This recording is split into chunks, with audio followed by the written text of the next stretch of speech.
My sense is that the Bank of England could surprise the markets by putting UK base rates up by 25 basis points in March.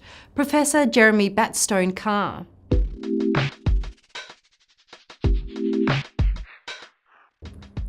Wednesday is set to be a busy day for the markets, starting with UK unemployment figures for January.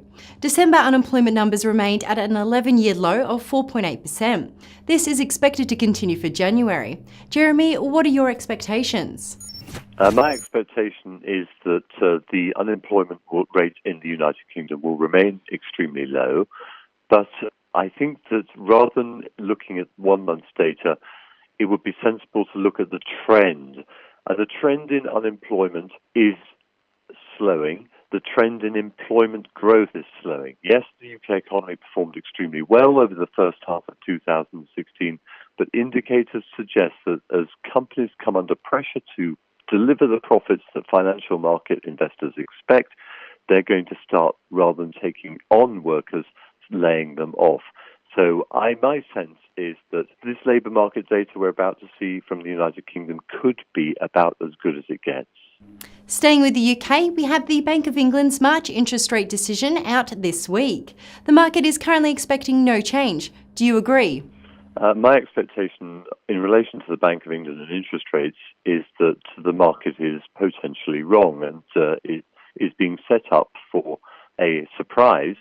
The reason being that the Bank of England has been making extremely hawkish comments over the course of the past few months in relation to the strength of the domestic economy and inflationary pressures. My sense is that the domestic economy in the United Kingdom is deteriorating. We'll get clarification of that on the 28th of April with the publication of the first estimates of Q1 GDP.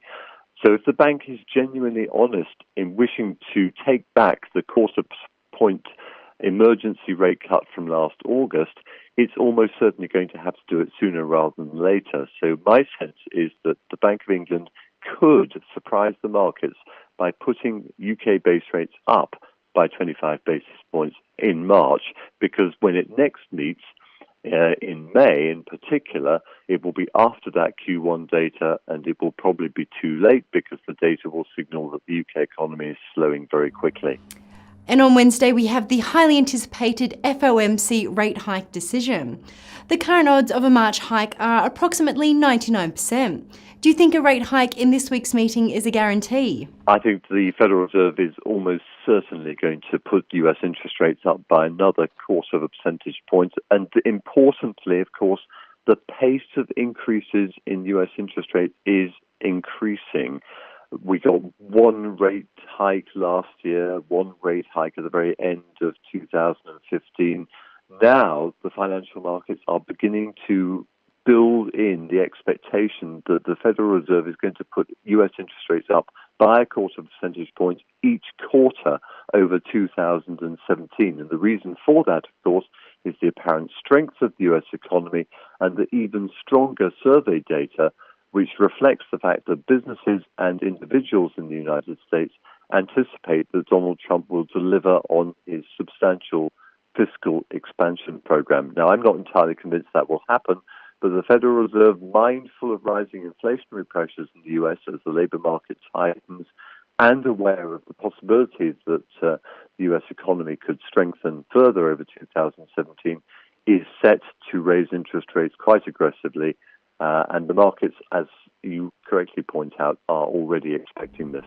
Out of 41 economists surveyed by Bloomberg, not one forecast the Bank of Japan changing their interest rate at this week's board meeting. Do you agree? And Jeremy, when do you think we could possibly see the first move from the Bank of Japan?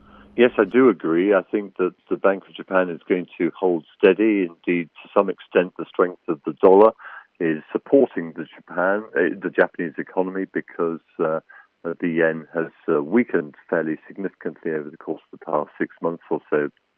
And yet, we know that Japan suffers major structural headwinds associated largely with a deteriorating demographic profile.